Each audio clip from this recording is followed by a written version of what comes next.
I'm Katie Hartley, and I'm the principal here at Milton-Union Middle School. While I'm disappointed that we can't have a traditional open house where I get to meet people in person, I'm excited about the opportunity for you to get to know a little bit more about me, and I'm also extremely excited about the opportunity to have students come back to the building this fall. This will be my 21st year in education. I've taught 4th grade, I've taught 5th grade, and I've taught junior high math.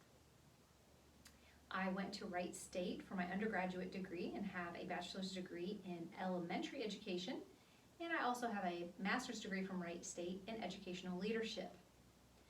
I live with my husband, Chip.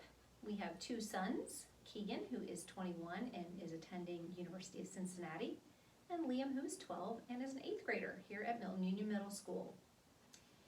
If you would like to contact me at any time about anything, please feel free to do so.